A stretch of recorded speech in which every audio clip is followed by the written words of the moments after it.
3, 2, 1. Good morning. Welcome to KSAT News Now after a long holiday weekend. Oh, yeah. It was Thanksgiving, Black Friday. Right. Traveling on the weekend. How was your Thanksgiving? It was good. It was good. I ate a lot. You know, it's fitting a little bit more snug this morning, but no, it was a good weekend. Able to definitely hang out with family and friends and get to do a lot of different things. There was a lot of sports going on. The U.S. played, Mexico played, UTSA took care of business. So yeah, the Cowboys played. The Spurs did not take care of business. The Spurs were. I mean, there was a lot. So basically, yeah, I was just stuck, kind of glued to my TV or phone. And a lot of people also on their phones. We were talking about a story yesterday of how people were making more purchases online because of Black Friday. And then today is Cyber Monday. It's here, and experts say we could actually see another record day of sales. Yeah, that's right. Plus, there is a month left in 2022, as hard as that is to believe. But we've already got our word of the year, and we're going to explain a little bit about that. It's a word that you probably heard several times. Yeah, I mean, it's a word of the year because well, there you go. It's used a lot, right? Yeah. Were you surprised by the word of the year? No. Okay. No, not too surprised. Not one I use, but yeah. But so we're going to start with the trial of an accused serial killer that was based in Laredo. That's right. So right now on KSAT.com, we're streaming this gavel to gavel. This is the trial for ex-Border Patrol agent and accused serial killer Juan David Ortiz, and it begins today. The victims are Melissa Ramirez, Claudia Ann Luera, Griselda Cantu, and Janelle Ortiz. Ortiz is accused of murdering these 4 women near the Laredo area. This happened back in 2018, and the alleged murder spree began in September of 2018, allegedly. His victims were all found within weeks of each other, and the victims were all found with gunshot wounds, so similar manner. And I just remember hearing about this, and the reason why this story broke back then is because he was arrested about a few hours after one of the victims, Erica Peña, she was actually able to get away from him. Right. And then this is when it all came to light. Yeah, so this is a story that, of course, made big national headlines, and now 4 years later, we're now seeing this go to trial finally. So you saw earlier in our platforms, we have photojournalist Misael Gomez and courts reporter Erica Hernandez are at the Bexar County Courthouse, where the families of the 4 victims are present in the courtroom just a few feet away from Ortiz. And right now, Erica is actually tweeting about this trial, which again, we are streaming right now on KSAT.com. So we talked about the Laredo case. Initially, this was going to be tried as a death penalty in Webb County. However, lead prosecutor Isidro Alaniz, who is the district attorney in Webb County, took that off the table recently. And Alaniz says that the families of the 4 victims agreed to that change. So now also the change of court has been approved clearly, which is why it's here in Bexar County. But going back to that victim who survived, Erica Peña, according to Erica, who again is tweeting, she said Peña will be one of the first witnesses expected to testify during this trial. Yeah, just a horrifying case here. And looking back at this story, there were some things that I had even kind of forgotten about this, that Ortiz's motive was basically he had claimed that he was some sort of vigilante seeking to clean up the streets of Laredo by randomly targeting these women that were associated with allegedly with drugs and prostitution. So this is just a horrible, horrible case. And I mean, to think of a serial killing spree like this happening just 4 years ago, I mean, it was an unbelievable case at the time. Yeah.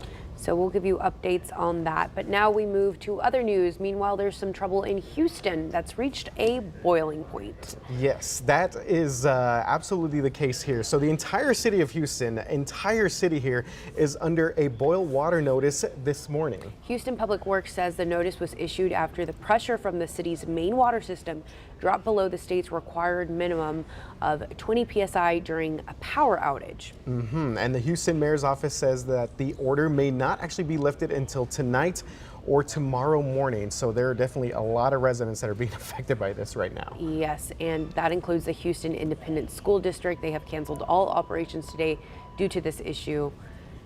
And again, it could go on for at least a day. Yeah, I was reading upwards of 2.3 million people there in the Houston area that are being affected by this, and there were some concerns because apparently this outage at this plant happened around 10:30 on Sunday, but residents were not even notified about to boil water until 6 hours later.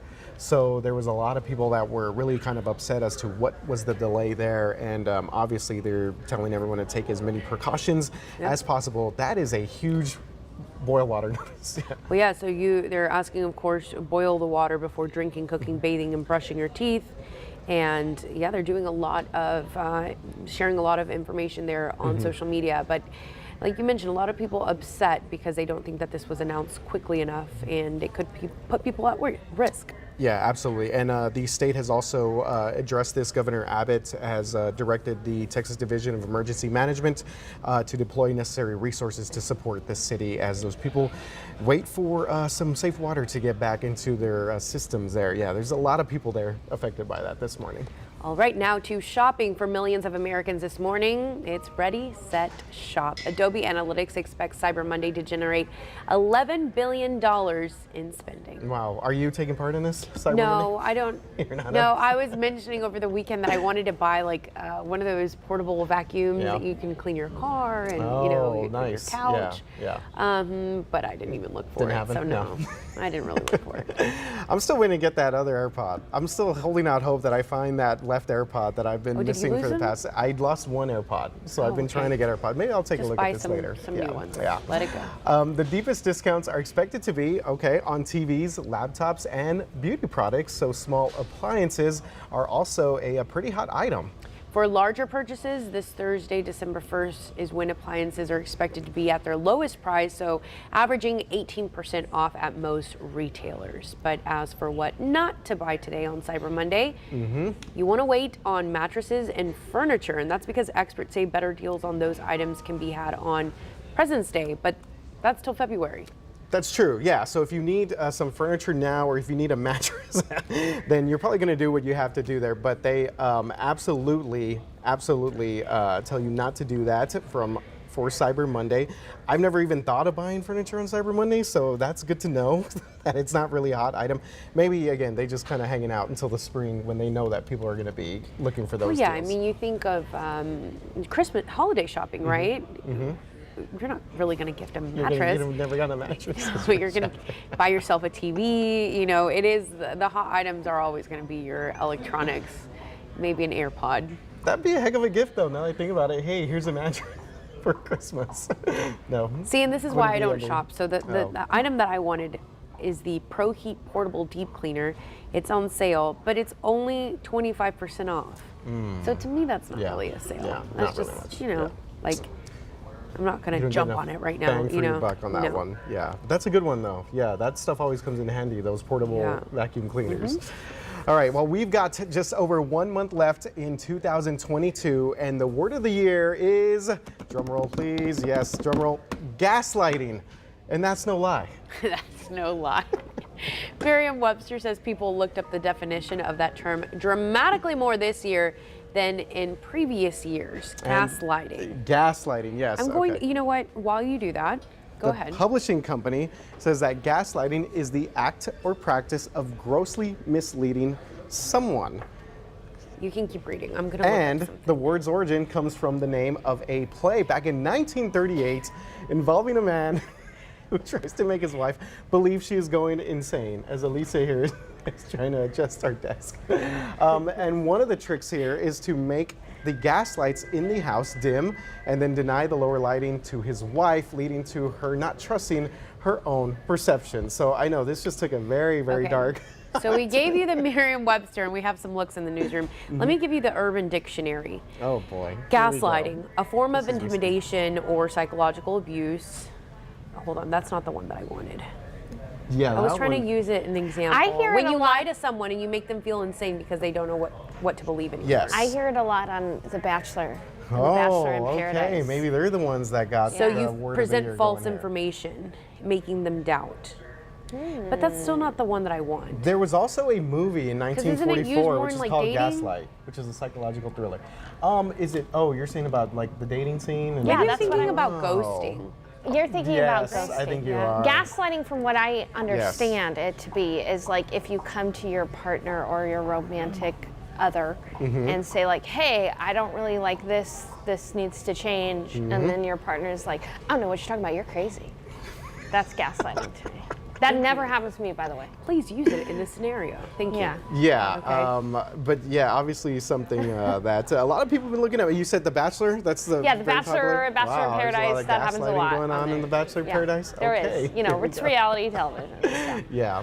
Hey, Sarah, guy, you know, hanging out with us today? Yeah, I got to see a lot of Alicia this weekend. Yeah. We were I weekend saw that. warriors, Yeah. weren't we, with Sarah Acosta? Yeah, it's good to see you guys too. I hope you had a wonderful Girls team. Thanksgiving. Absolutely, yeah. Same to you.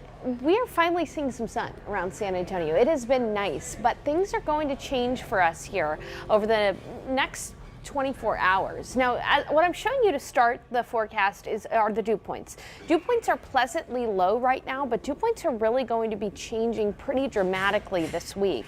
This is a look at the dew point tracker this week, and you can see that by tomorrow, dew points are going to be pretty muggy, in the muggy category, with dew points in the 60s. Then by Wednesday, we will be looking at a drier air mass moving in place behind a cold front, but by the weekend, we see the humidity rise again. And as we take a look at the satellite right now, you can actually see the clouds about to be moving into south central Texas.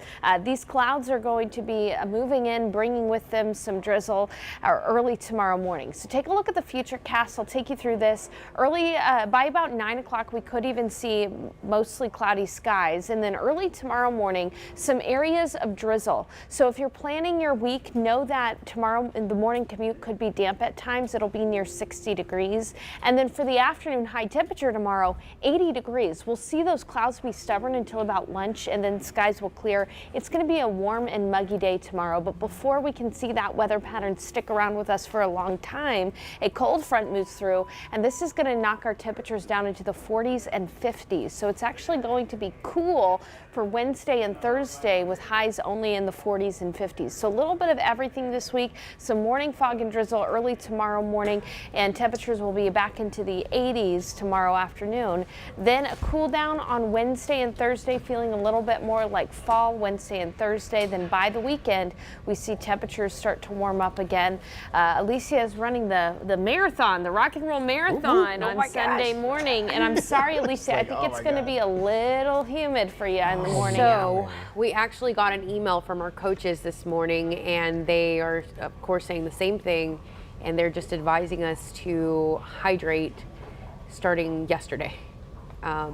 Electrolytes, because My goodness. 78, that looks scary. Sorry, girlfriend. That is not good news for us, but it is what it is. And so, Thank you, Sarah. coming from an avid runner, the reason that they even move it to the colder. Oh, are you an months- avid runner? I'm not. I'm asking you. I thought you meant like coming from an avid runner. Let me tell you my 2 cents. That's what I was going We're to not- ask you. That's we're why they. hold on, this is going to. Yeah, that's why they not asked you, or they moved the marathon back, right? It used to be earlier. So I think it was 9 years ago when I ran that one, and it was horrible. Yeah. Like there were so many people just falling left and right, and it was really dangerous. So that they moved it from the last weekend of November to the first weekend of December, hoping it'll make a change. But 78 degrees. Yeah, it does not look like it's going to be very comfortable conditions out there, but you know what? I believe in you. You got this. I thanks, believe in the runners out there. And we believe in the guys at KSAT. We're talking about No Shave November. We have, 2 days left?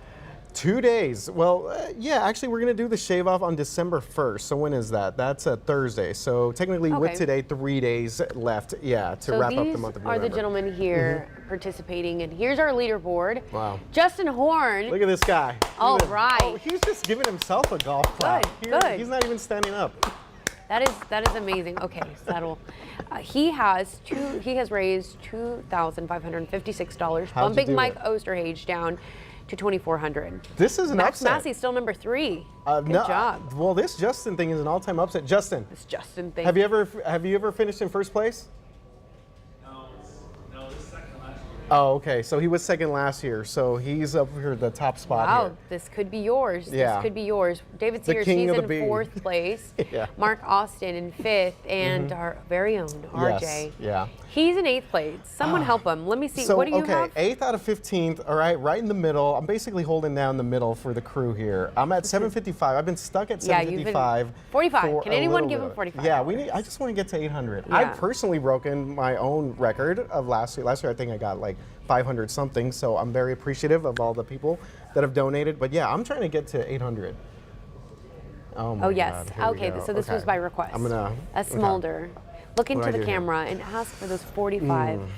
I need those to get $45. you. Where's San camera Antonio. 4? Which Camera 4 is over here. oh, okay. Here we go. Let me look. Let me Okay. move out of it. San Antonio, I need those $45 to get me up to. Let me channel my inner Mario Lopez here. Oh my God. I can't even give a straight face. Yeah. Speaking of, you know who's got a nice looking beard here? Our producer here, Colin. He's filling in for us today. Colin, why did you not do No Shave November, man? Oh, he's already a winner. won. He's already All won. he does is win, win, win. So if you don't want to donate to a specific team member, you can do it to the team as a whole. And I want to give a shout out to Mr. Juan Garcia. He made a donation of $100, and he wrote here, it's in honor of his parents, Fidel and Sylvia, that passed away 2 years ago, only 3 months apart from this horrible disease. We can beat cancer. Oh, yeah. So, really appreciate cancer Mr. affecting Garcia. everyone. Absolutely. And so again, we are at 18,871. The goal is 20,000. So we're 94% of the way there. And man, I am really, really just so appreciative of the community and all friends and family that have been able to donate and help us out with this. We continue to break these records. And I think we're still #1 across the country. Yeah, 94%. Okay, we #1. There we go. Boom. Towards Boom. that $20,000 goal. So Yeah. let's help We these getting there. guys out. All right. $45 right here. But before we go, it was a record-setting weekend for NASA. The Artemis 1 Orion crew vehicle set a new record for a NASA flight. That's right. So this happened Saturday morning. The crew flew further away than any other spacecraft designed to carry human astronauts had ever before. And this passes the previous record set by Apollo 13 all the way back in 1970. So this is a 50-year record that's been broken.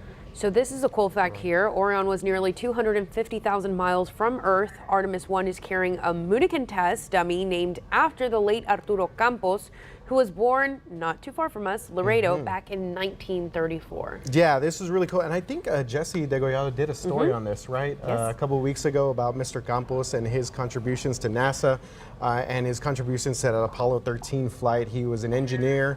One of the very first Hispanic Mexican-American engineers that was part of NASA. So yeah, he's definitely good stuff there from Mr. Campos. And real quick, I know it's been a rough go for our Spurs, but they are back in action tonight. So go Spurs go. You know what? They still look good in the uniforms. I will say that. So you know what? They're not playing The tonight. least My of their bad. worries. I just totally made this up. I thought the Spurs were playing. They're not. Maybe that's for the better after they lost back-to-back games to the Lakers over the weekend. Okay, Wednesday night. Yes, they're facing New Orleans, I believe. It's Wednesday. All right. Oh my God! Never mind. I'm just gonna Don't give listen up to on RJ. this. Oh my gosh. It's been a you long guys, weekend. Good turkey weekend here. Yeah. Thank you so much for tuning in to KSAT News Now. We'll see you tomorrow at 11 a.m. Have a great day.